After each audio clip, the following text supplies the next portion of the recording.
சமூக மீடியா சொந்தங்களுக்கு வணக்கம். இன்றைய நாளிலும் மற்றொரு உலக செய்திகளின் ஒரே பார்வையோடு இணைந்திருக்கின்றோம். அந்த வகையிலே ஹமாஸ் ஆயுதங்களை களையாவிட்டால் நாங்கள் களைவோம், டொனால்ட் ட்ரம்ப் எச்சரிக்கை. காசா முனையில் 6 பாலஸ்தீனியர்களை பொதுவழியில் சுட்டுக் கொன்ற ஹமாஸ் இஸ்ரேலுடன் இணைந்ததாக குற்றச்சாட்டு. ஹமாஸ் ஒப்படைத்து நேபாள மாணவர் பிபின் ஜோஷியின் உடல் உலகம் முழுவதும் சோக அலை. இந்திய விமானப்படையுடன் பிரித்தானிய கடற்படை இணைந்து விமான பயிற்சி. டாக்காவில் ரசாயன கிடங்கில் வெடி விபத்து, 16 தொழிலாளர்கள் உயிரிழப்பு, பலர் காயம். 2026 உலகிற்கு பேராபத்தான ஆண்டு ஆகுமா? பாபா வங்காவின் புதிய கணிப்பு அதிர்ச்சி. அமெரிக்க அதிபர் டொனால்ட் ட்ரம்ப் ஹமாஸ் தனது ஆயுதங்களை களையாவிட்டால் அமெரிக்கா நடவடிக்கை எடுக்க தயங்காது என்று கடுமையாக எச்சரித்துள்ளார். செவ்வாய்க்கிழமை வெள்ளை மாளிகையில் அர்ஜென்டினா ஜனாதிபதி ஜேவியர் மிலேனியுடன் நடந்த சந்திப்பின் போது ட்ரம்ப் கூறியதாவது: ஹமாஸ் தன்னார்வமாக ஆயுதங்களை களைய வேண்டும், அவர்கள் அதை செய்யாவிட்டால் நாங்களே அவர்களிடமிருந்து ஆயுதங்களை களைவோம், அது மிக விரைவாகவும் ஒருவேளை வன்முறையாகவும் நடக்கும் என்று தெரிவித்தார். இந்த எச்சரிக்கை ஹமாஸ் 72 மணி நேரத்தில் சிறைப்பிடிக்கப்பட்டு அனைத்து பணைய கைதிகளையும், அதாவது உயிருடன் மற்றும் இறந்தவர்களையும் திருப்பி அனுப்ப வேண்டும் என்ற நிபந்தனையை மீறியதை அடுத்து வந்தது. ட்ரம்ப் முன்னதாக தனது சமூக ஊடக பதிவில் வேலை இன்னும் முடியவில்லை, 2ஆம் கட்டம் இப்போதே தொடங்குகிறது என்று குறிப்பிட்டிருந்தார். இஸ்ரேல் தூதர் ஒருவர் ஜெருசலேம் போஸ்ட் பத்திரிகைக்கு தெரிவித்ததாவது: ட்ரம்பின் காசா அமைதி திட்டத்தின் முதல் கட்டம் கைதிகள் விடுதலைக்காக இருந்தது. 2ஆம் கட்டம் காசாவை இராணுவமயமற்ற பகுதியாக மாற்றுதல் மற்றும் தற்காலிக பாலஸ்தீன அரசாங்கத்தை நிறுவுதல் என்பதை நோக்கமாக கொண்டுள்ளது. ஆயினும் ட்ரம்பின் 2ஆம் கட்டம் குறித்த விரிவான விவரங்கள் இதுவரை வெளிவரவில்லை. மற்றொரு புறம் ஹமாஸ் 72 மணி நேர அவகாசத்தை மீறியதால் இஸ்ரேல் காசா பகுதியில் உதவிப் பொருட்கள் அனுப்புவதை தற்காலிகமாக நிறுத்தியது. தற்போது எகிப்திய மீட்புக் குழுக்கள் காசா பகுதிக்குள் நுழைந்து கடந்த 2 ஆண்டுகால போரில் காணாமல் போன இஸ்ரேலிய பிணைக்கைதிகளின் எச்சங்களை தேடும் பணியில் ஈடுபட்டு வருகின்றன. செவ்வாய்க்கிழமை மாலை ஹமாஸ் மேலும் 4 பிணைக்கைதிகளின் உடல்களை இஸ்ரேலிடம் ஒப்படைக்கும் நோக்கத்தை அறிவித்துள்ளது. காசா முனையை கட்டுப்பாட்டில் வைத்திருந்து ஹமாஸ் ஆயுத குழுவுக்கும் இஸ்ரேலுக்கும் இடையே கடந்த 2 ஆண்டுகளாக நடந்த கடுமையான போரில் சுமார் 67,000 பேர் உயிரிழந்துள்ளனர். தொடர்ந்து மோதலுக்கு முற்றுப்புள்ளி வைக்க அமெரிக்கா தலைமையில் சமீபத்தில் நடந்த பேச்சுவார்த்தையில் இருதரப்பும் போர் நிறுத்தத்திற்கு ஒப்பந்தம் செய்து கொண்டன. இதனைத் தொடர்ந்து இஸ்ரேல் படைகள் காசா பகுதியிலிருந்து படிப்படியாக வெளியேறி வருகின்றன. தங்களிடமிருந்து இஸ்ரேலிய பணிய கைதிகளை ஹமாஸ் விடுதலை செய்துள்ளது. அதே சமயம் உயிரிழந்த கைதிகளின் உடல்களை ஒப்படைக்கும் பணியும் நடைபெற்று வருகின்றது. இஸ்ரேல் படைகள் வெளியேறி வருவதை அடுத்து காசா பகுதியை மீண்டும் தங்கள் கட்டுப்பாட்டுக்குள் கொண்டுவர ஹமாஸ் முயற்சி செய்து வருகின்றது. இந்த நிலையில் இஸ்ரேலுடன் இணைந்து செயல்பட்டதாக குற்றம் சாட்டி ஹமாஸ் ஆயுத குழுவினர் 6 பாலஸ்தீனியர்களை காசா முனையில் பொதுவழியில் சுட்டுக் கொன்றுவிட்டனர். முன்னதாக இதே குற்றச்சாட்டின் பேரில் 30க்கும் மேற்பட்ட பாலஸ்தீனியர்கள் ஹமாஸ் ஆயுத குழுவினரால் கொல்லப்பட்டனர் என தகவல்கள் தெரிவிக்கின்றன.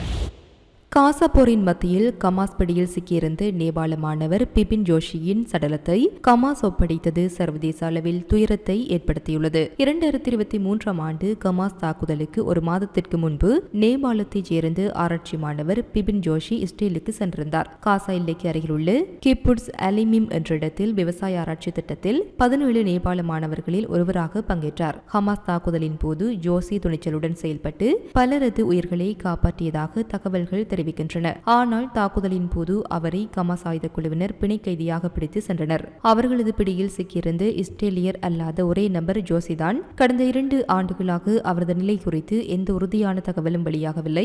இருந்தபோதிலும் அவர் உயிருடன் இருப்பதாக நம்பப்பட்டு வந்தது. சமீபத்தில் இஸ்ரேல் ராணுவம் வெளியிட்ட வீடியோவில் ஜோஷி உயிருடன் இருப்பது உறுதியாக இருந்தது. ஆனால் அதிர்ச்சியாக ஹமாஸ் சமீபத்தில் 4 பிணை கைதிகளின் சடலங்களை இஸ்ரேல் அதிகாரிகளிடம் ஒப்படைத்தது. அதில் பிபின் ஜோஷியின் உடலும் அடங்கியிருந்தது. இஸ்ரேல் அதிகாரிகள் அவரது அடையாளத்தை உறுதிப்படுத்த மரபணு பரிசோதனை நடத்தி வருகின்றனர். நேபாள தூதர் தன பிரசாத் பண்டிட் தெரிவித்துள்ளார். இஸ்ரேல் அரசு முறைப்படி இறுதிச் சடங்குகளை நடத்தும், பின்னர் பிபின் ஜோஷியின் உடலை நேபாளத்திற்கு அனுப்பும் ஏற்பாடுகள் நடைபெறும் என்று கூறினார். இச்செய்தி நேபாளத்திலும் சர்வதேச அளவிலும் ஆழ்ந்த சோகத்தை ஏற்படுத்தியுள்ளது.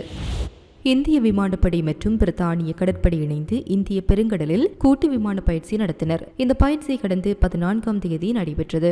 இந்த பயிற்சியில் இந்திய விமானப்படையின் சுகோய் 30 MKI, ஜாகுவார், AWACS மற்றும் AEWNC விமானங்கள் பங்கேற்றன. பிரித்தானிய கடற்படையின் HMS பிரின்ஸ் ஆஃப் வேல்ஸ் கப்பலில் இருந்து புறப்பட்ட F-35B போர் விமானங்களும் இதில் இணைந்தன. இரு நாடுகளின் பாதுகாப்பு படைகளுக்கு இடையிலான ஒத்துழைப்பு திறனை மேம்படுத்துவது, பரஸ்பர நம்பிக்கையை வலுப்படுத்துவது, மேலும் இந்தோ பசிபிக் பிராந்தியத்தின் நிலைத்தன்மை மற்றும் பாதுகாப்பை உறுதிப்படுத்துவது ஆகும். இந்த விமான பயிற்சிக்கு முன்பாகவே அக்டோபர் 8 அன்று இரு நாடுகளும் ஹொங்கன் 25 என்ற கடற்படை கூட்டு பயிற்சியை வெற்றிகரமாக முடித்திருந்தன. அந்த ஹொங்கன் 25 பயிற்சியின் போது இந்திய மற்றும் பிரித்தானிய கடற்படைகள் பல்வேறு கடுமையான கடற்படை நடவடிக்கைகளில் ஈடுபட்டன. இந்த இணைந்த பயிற்சிகள் இந்தியா, பிரிட்டன் இரு நாடுகளுக்கும் இடையிலான பாதுகாப்பு உறவை மேலும் வலுப்படுத்தும் முக்கிய முன்னேற்றமாக கருதப்படுகின்றது.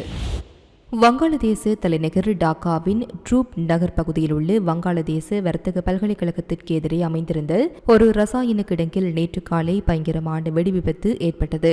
உள்ளூர் நேரப்படி காலை 11 மணியளவில் ஏற்பட்டு இந்த வெடி விபத்தால் கிடங்கில் தீப்பற்றி எறிந்தது. அத்தீ விரைவில் அருகில் இருந்து 4 மாடிகள் கொண்டு ஜவுளி ஆலைக்கும் பரவியது. தகவல் அறிந்ததும் 12 தீயணைப்பு வாகனங்கள் சம்பவ இடத்திற்கு விரைந்து வந்து தீயை அணைக்கும் பணியில் ஈடுபட்டன. பல மணி நேரம் போராடிய பின்னர் தீ முழுமையாக அணைக்கப்பட்டது. பின்னர் மீட்பு பணியாளர்கள் ஜவுளி ஆலையில் சோதனை நடத்திய போது 16 தொழிலாளர்களின் உடல்கள் கண்டெடுக்கப்பட்டன. உயிரிழந்தவர்களின் அடையாளம் இதுவரை உறுதி செய்யப்படவில்லை. ரசாயன கிடங்கில் இருந்து வெளிவந்து விஷ வாயுவை சுவாசித்ததே உயிரிழப்புக்கு காரணமாக இருந்திருக்கலாம் என தீயணைப்புத்துறை அதிகாரி முகமது தஜூல் இஸ்லாம் சௌத்ரி தெரிவித்தார். வெடி விபத்துக்கான சரியான காரணம் குறித்து விசாரணை நடைபெற்று வருவதாகவும் அவர் கூறினார். இதனிடையே பல தொழிலாளர்கள் தீயில் காயமடைந்த நிலையில் டாக்கா நகர மருத்துவமனையில் சிகிச்சைக்காக அனுமதிக்கப்பட்டுள்ளனர். இந்த சம்பவத்தில் பலியானோரின் குடும்பங்களுக்கு வங்காளதேச தலைமை ஆலோசகர் முகமது யூனுஸ் இரங்கல் தெரிவித்துள்ளார். 2025 ஆண்டு உலகம் முழுவதும் இயற்கை பேரிடர்கள், தொழில்துறை விபத்துக்கள், வர்த்தக போட்டிகள் மற்றும் ஆயுத மோதல்களால் நிறைந்திருந்தது. இவ்வாண்டு முடிவடைய இன்னும் 2.5 மாதங்களே உள்ள நிலையில் 2026 நிலைமை சீராகும் என பலர் நம்பிக்கையுடன் எதிர்நோக்குகின்றனர். ஆனால் பால்கெரியாவின் புகழ்பெற்ற தீர்க்கதரிசி பாபா வங்காவின் 2026 ஆண்டுக்கான கணிப்புகள் அந்த நம்பிக்கையை நொறுக்கிவிடும் வகையில் உள்ளன. பல ஆண்டுகளுக்கு முன்பே கூறிய பாபா வங்காவின் பல தீர்க்க தரிசனங்கள் நியமாகியதாக கூறப்படுவதால் அவரது 2026 கணிப்புகள் தற்போது உலகளவில் பெரும் விவாதத்தை ஏற்படுத்தியுள்ளன. அவரது கணிப்புப்படி 2026 ஆண்டு நடப்பு ஆண்டை விட மேலும் மோசமான ஆண்டாக இருக்கக்கூடும். அவர் எச்சரித்த முக்கிய அம்சங்கள் பின்வருமாறு: உலக பொருளாதாரம் கடுமையாக சரிவடையும், சர்வதேச சந்தைகள் மற்றும் வர்த்தக துறைகள் மிகுந்த தாக்கத்தை சந்திக்கும், பணத்தின் மதிப்பு மற்றும் டிஜிட்டல் நாணயங்களின் மதிப்பு கடுமையாக வீழ்ச்சியடையும், நிதி நெருக்கடியில் இருக்கும் நாடுகள் மேலும் சிக்கலில் சிக்கலாம், 2026 உலக நாடுகளுக்கு இடையில் பெரும் போர் வெடிக்கலாம், இது 3ஆம் உலகப் போராக மாறக்கூடும். பாபா வங்காவின் இத்தகைய கணிப்புகள் பலருக்கு பயமும் கவலையும் ஏற்படுத்தியுள்ளன. இருப்பினும் சில நிபுணர்கள் இதனை அதீத நம்பிக்கைக்கு உட்பட்டு தீர்க்க தரிசனம் என கூறி விமர்சித்து வருகின்றனர். எது நடந்தாலும் உலகம் முழுவதும் மக்கள் 2026 அச்சத்துடனும் நம்பிக்கையுடனும் எதிர்நோக்கும் நிலை உருவாகியுள்ளது. இத்துடன் குறித்த காணொலி நிறைவு பெறுகின்றது. இது குறித்ததான உங்களுடைய கருத்துக்களை கமெண்ட் வாயிலாக தெரிவிக்கலாம். இது போன்ற பல செய்திகளை தெரிந்து கொள்ள நம்முடைய சமூக மீடியா யூடியூப் சேனலை சப்ஸ்கிரைப் செய்து அருகில் உள்ள பெல் பட்டனை கிளிக் செய்யுங்கள். மேலும் செய்திகளை உடனுக்குடன் தெரிந்து கொள்ள சமூகமீடியா.com என்ற இணையதளத்தின் வாயிலாக எங்களுடன் இணைந்திருங்கள்.